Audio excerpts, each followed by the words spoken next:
Bienvenue à l'Odève. Situé en Occitanie, dans l'arrière-pays héroltais, à mi-chemin entre Montpellier et Millau.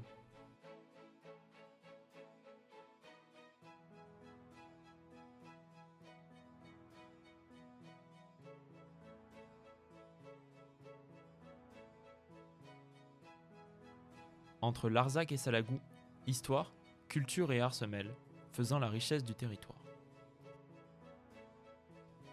La ville connaît un premier essor dès l'époque gallo-romaine, grâce à son placement sur le parcours d'une importante route commerciale. Mais c'est essentiellement au Moyen-Âge que s'élabore le plan de la ville.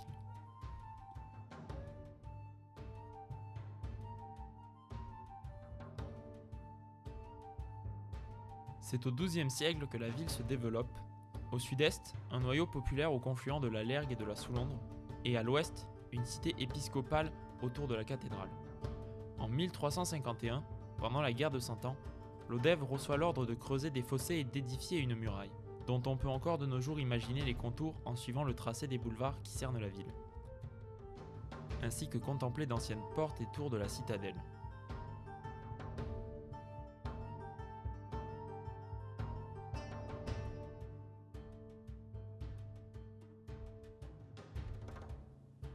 L'Odève, évêché de la fin du IVe siècle jusqu'à la Révolution française, a connu plusieurs édifices religieux. L'actuelle cathédrale, de style gothique, fut reconstruite au XIIIe et XIVe siècle. D'abord dédiée à Saint-Génie, elle est associée à Saint Fulcran depuis le XVe siècle, qui fut évêque de la ville de 949 à 1006.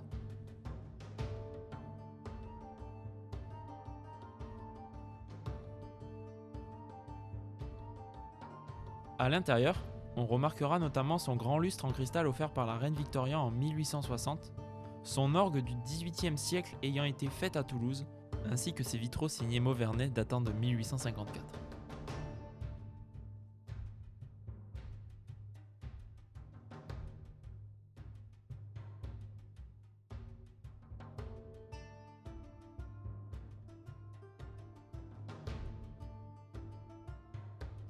Son cloître, construit au XVe siècle, dut être reconstruit à la fin du XVIIe.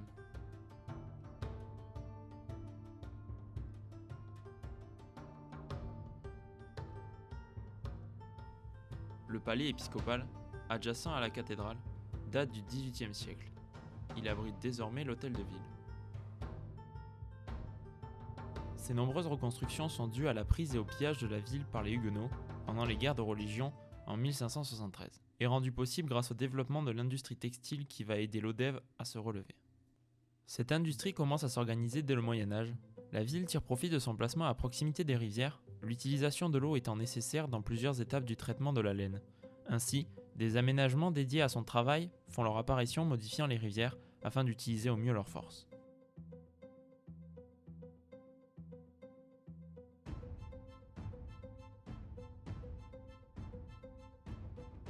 L'activité s'accélère en 1726, sous l'impulsion du cardinal de Fleury, originaire de l'Odève, alors Premier ministre de Louis XV, lorsqu'il accorde à la ville le monopole de la fourniture des troupes royales d'infanterie en gris-blanc, drap utilisé pour la confection de leurs tenues.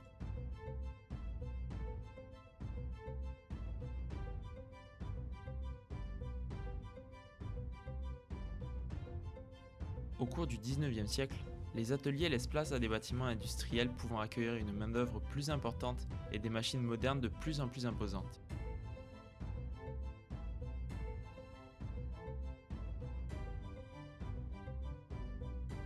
Les hôtels particuliers et domaines en ville et aux alentours attestent encore de la prospérité de l'époque.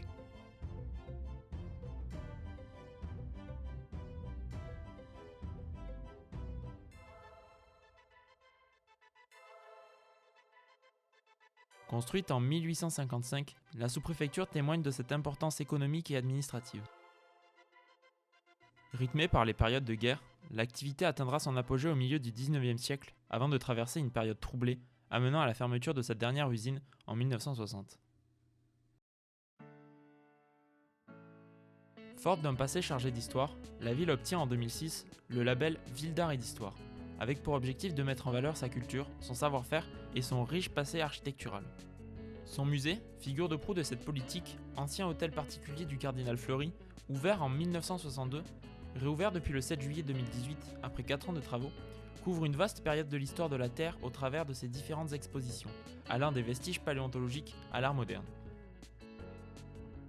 Le musée rend aussi hommage à Paul Dardet, célèbre sculpteur français originaire de la région, à travers une exposition permanente permettant de pénétrer au cœur de son processus créatif. Il est l'auteur du monument aux morts de la ville, inauguré en 1930 et rompant avec les codes traditionnels.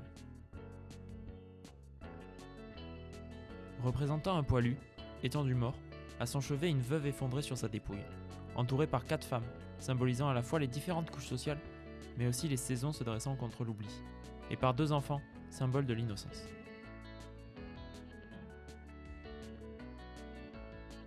Les anciennes halles de la ville, bâties en 1819, renommées Halles Dardet, exposent une œuvre primée de l'artiste, la cheminée monumentale.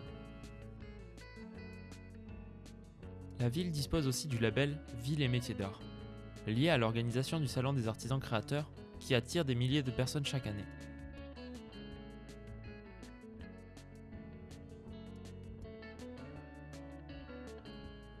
Les métiers d'art sont très présents dans la ville, comme en attestent les nombreuses boutiques d'artisans d'art et l'installation d'artistes réputés tels que Guy Novelli.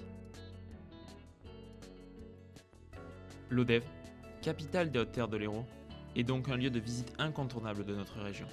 Et alors que la ville semble s'être révélée, c'est à ses alentours qu'il faudra pousser l'exploration afin de découvrir les grands sites naturels qui jalonnent son territoire.